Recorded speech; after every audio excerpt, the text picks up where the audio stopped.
What I discovered this weekend is my son doesn't like me anymore. You know how it is. I know what it is. I don't have my period. Kevin, I discovered this a while ago, but the ball just got smacked home this weekend. You know, he's all into his father. You know how 13-year-olds are. I was the same way when I was 13, but it is breaking my heart. He says things to me like, "Why are you so pissed?" But he'll say, "Why are you so pissed?" The story of Wendy Williams' fall from grace has been a tragic one, and it has been made worse by her son's betrayal and alienation. From being one of the biggest names in television, her life and career completely fell apart after her struggles with substance abuse, which led to her being estranged from her own son, who has not contacted her even after she got back on track and came out of rehab. No wonder she feels like she was fooled by him. But why is Wendy's son so mad at her? Will he ever talk to her? Stick around as we uncover this juicy story for you. A close family friend has exclusively claimed that Wendy, 58, last spoke to her son Kevin Jr. before she left a Malibu rehabilitation facility months ago. Wendy has not reached out to her son since she left the rehab. While she was in treatment, they were talking, but the minute she got out, the communication stopped.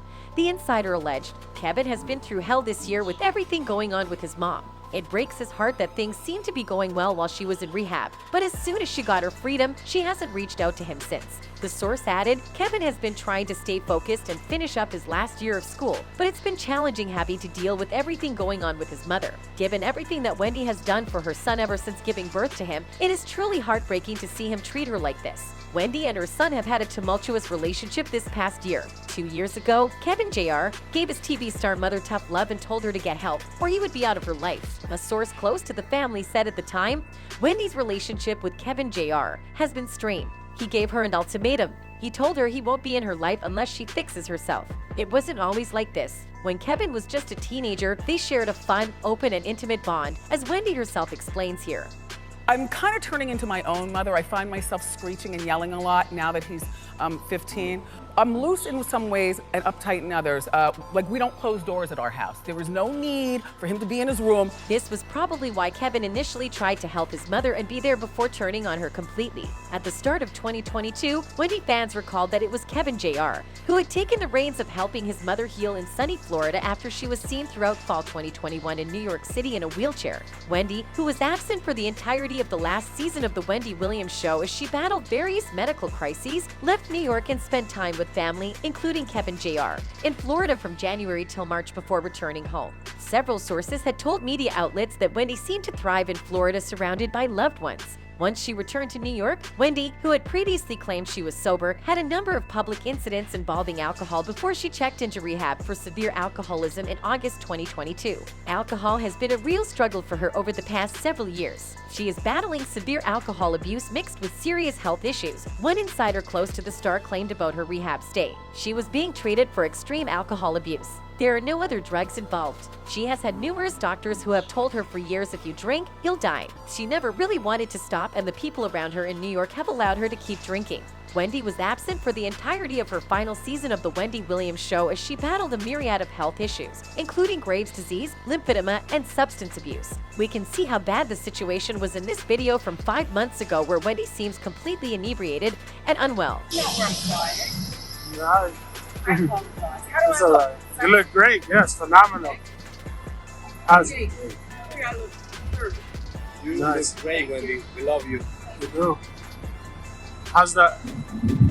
Can we see the ring, Wendy?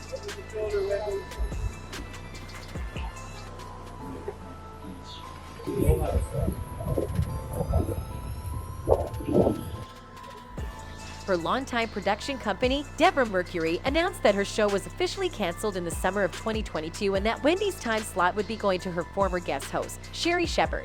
But this isn't the end of her problems. Meanwhile, the troubled star has had no clear income coming in and she is not in full control over her bank accounts since January. Wendy's Wells Fargo bank accounts have remained frozen since January of 2022, despite an expectation that the funds would be released last year. The 58-year-old former host's accounts went under the control of a financial guardian after her bank alleged that she was the victim of exploitation, dementia, or undue influence in explosive court filings. Instances and antics like this didn't help Wendy's cause at all. It clearly looks like she is suffering from substance abuse.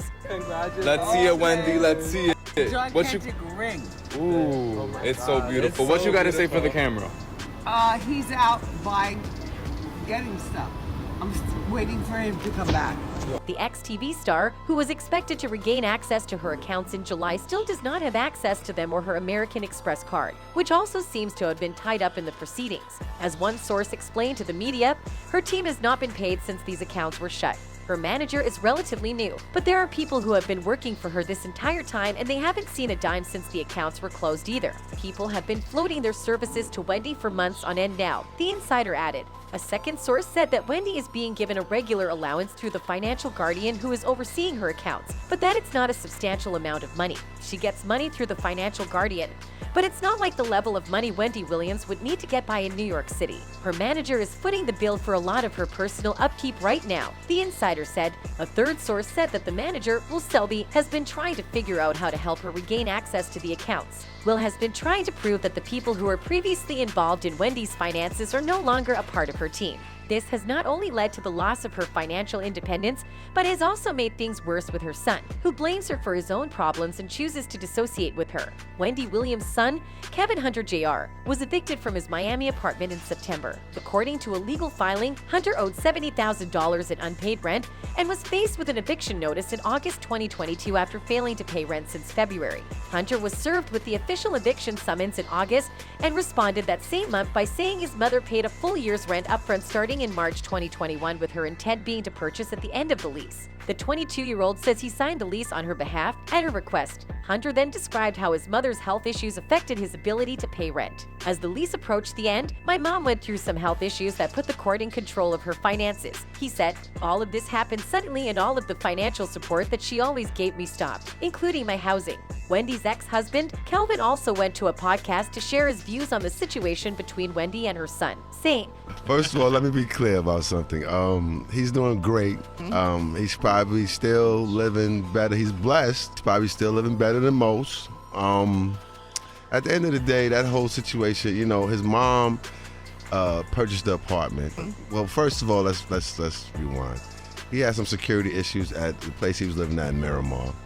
Mom's purchased an apartment where she planned on spending more time down here. Obviously, you know, from everybody seeing in the public, they see what happening and the whole digression of that. But in the midst of all that, she still purchased the apartment for him and her and planned on spending more time down here. She wasn't doing as much. Things kind of spiraled a little bit. Hunter agreed to continue paying rent month to month, according to the landlord's filing, but failed to do so, leading to $69,600 in back rent. He added, I had to pause my education for a full academic year because of COVID and to care for my mom. Even though my name is on the lease, my mom was paying, and for medical and legal reasons, she has not been able to pay the rent for the past month since the one-year lease ended and the court has controlled her finances. For the past several months, Hunter said he's been back and forth between states checking on my mom's well-being.